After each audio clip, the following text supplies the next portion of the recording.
Mais on peut faire un rappel pour les ignorants d'entre nous sur le b.a.-ba de comment on fait de la bière. C'est quoi de la bière? Ouais, alors, pour vulgariser le truc, il faut quatre ingrédients pour parler d'une bière. De l'eau, du malt, d'orge principalement, du houblon et de la levure. Donc en fait, on va infuser, si on veut, les céréales dans de l'eau à une certaine température pour en extraire les sucres. On va ensuite parfumer ce mou, on appelle ça un mou au début, avec du houblon. On va le porter à ébullition, le parfumer avec du houblon. Ça va aussi, le houblon a des propriétés aseptisantes qui vont permettre en fait de préserver la bière. Et on va refroidir tout ça à une certaine température, température où les levures vont pouvoir travailler et donc transformer ces sucres en alcool et en CO2, qui va donner le gaz à la bière. Et du coup, quand on se lâche, comme tu disais, qu'est-ce qu'on fait de différent quand on fait des bières plus spéciales? Ce qu'on fait de différent, c'est qu'on va en fait, on va travailler avec les houblons les plus modernes, les plus goûtus en fait. Euh, pour donner un exemple très simple, peut-être les anciennes générations, même certaines personnes de notre génération, dans nos amis, ils ont une certaine vision de ce que c'est qu'une bière en termes de goût. Et ces gens-là, en fait, vont souvent être un peu surpris quand ils vont goûter des bières plus modernes, donc comme des IPA par exemple, qui sont vachement plus houblonnées, qui vont en fait offrir une palette de goûts et de saveurs complètement différentes. Et ça peut passer par là en fait de se lâcher, c'est-à-dire houblonner sa bière un petit peu plus fortement, avec des variétés un petit peu plus spéciales qui vont donner des notes tropicales, des notes d'agrumes ou que sais-je. Ou alors travailler sur des bières acides, par exemple, qui sont Mhm. vraiment à l'autre opposé de la bière, enfin de l'image de la bière qu'on a en tête, et travailler avec des fruits, ouais, des fruits tropicaux ou des produits locaux aussi. Ça qui est intéressant en fait, c'est de pouvoir aussi travailler avec tout ce qu'on a autour de nous. Mhm. Mais ça, c'est marrant. Moi, je me souviens de l'époque où il y avait une seule bière. C'était la blonde à la pression.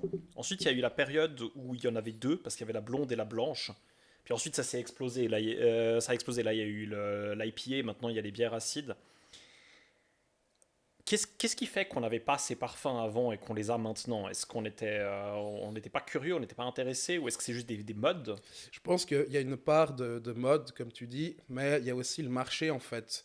Le marché local n'est pas forcément prêt pour ce changement en fait, cette nouveauté. Les IPA, c'est rien de nouveau, c'est rien d'extravagant, ça existe depuis très longtemps aux États-Unis, en Angleterre aussi, mais il a fallu que ça vienne petit à petit en fait. Quand je te parlais d'un type de goût qu'on a en tête quand on parle d'une bière, ben c'est exactement ce que tu viens de dire. Au début, il y avait une bière, puis quand tu demandais une bière, tu savais ce qu'on allait t'apporter. Maintenant, tu demandes une bière, ben on te propose, ouais, mais tu veux quoi? Ouais.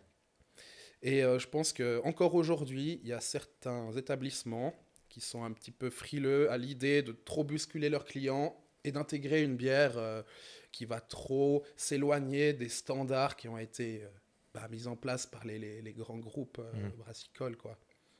Mais tu sais, je me faisais la réflexion il y a quelques temps en arrière.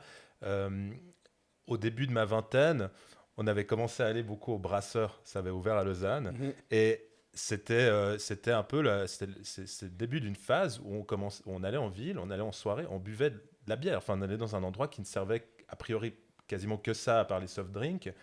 Et on commandait des colonnes, et il y avait la blonde, la blanche, l'ambrée, qu'on a découvert à l'époque. Mhm. La blanche, peut-être, je l'avais goûté une ou deux fois en Allemagne auparavant, une ou deux années auparavant. Mais je crois que pour ma part, c'est ça qui a commencé, qui a initié ce processus d'ouverture vis-à-vis d'autres bières. Parce qu'avant, pour moi, c'était un peu la Heineken, la Croc, il y avait la Corona et la Despé, tu vois. Ouais. Et c'était tout. Alors, je savais qu'il en existait d'autres et que dans d'autres pays comme l'Allemagne, notamment, il y a une grande culture de la bière. En Angleterre aussi, avec ses propres nuances. Mais qu'est-ce que tu penses de ça? Est-ce que les brasseurs ont joué ce rôle-là dans la vulgarisation un petit peu de la bière? Est-ce que... Alors, à titre personnel Ouais. pour toi et pour Ouais. moi aussi, je vais pas le cacher, je pense que oui. Hmm. Le truc, c'est que la Suisse, d'après moi, c'est mon avis personnel, on n'est pas forcément un très grand... on n'a pas une super grande culture de la bière. On est vraiment plus axé vin. Du coup, on découvre la bière avec ces bières industrielles qui sont répandues et qui sont un peu partout, celles que tu as citées juste avant. Et moi aussi, quand j'ai commencé à sortir, je suis passé par les brasseurs et puis c'est vrai qu'on découvre d'autres goûts en fait. Euh, Ça a certainement contribué à nous faire découvrir d'autres choses dans ce milieu de la bière. Donc on peut leur laisser ça à ces chaînes comme les brasseurs, hein. Mais voilà, en Allemagne, il y en a qui ont la chance de pouvoir aller au supermarché et d'avoir déjà un choix super, super intéressant en termes de bière et des grandes maisons, mais de qualité en fait. Et je pense que toute brasserie, micro-brasserie qui a pour objectif de vraiment faire découvrir la bière artisanale au plus grand nombre, euh, a pour souhait de montrer en fait ce que la bière a à offrir. Et moi, je sais que je suis vraiment super content quand je rencontre quelqu'un ou que je parle avec un ami ou une amie qui me dit qu'il n'aime pas la bière.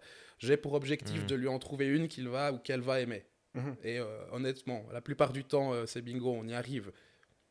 Donc en fait, c'est juste trouver les goûts qui te correspondent.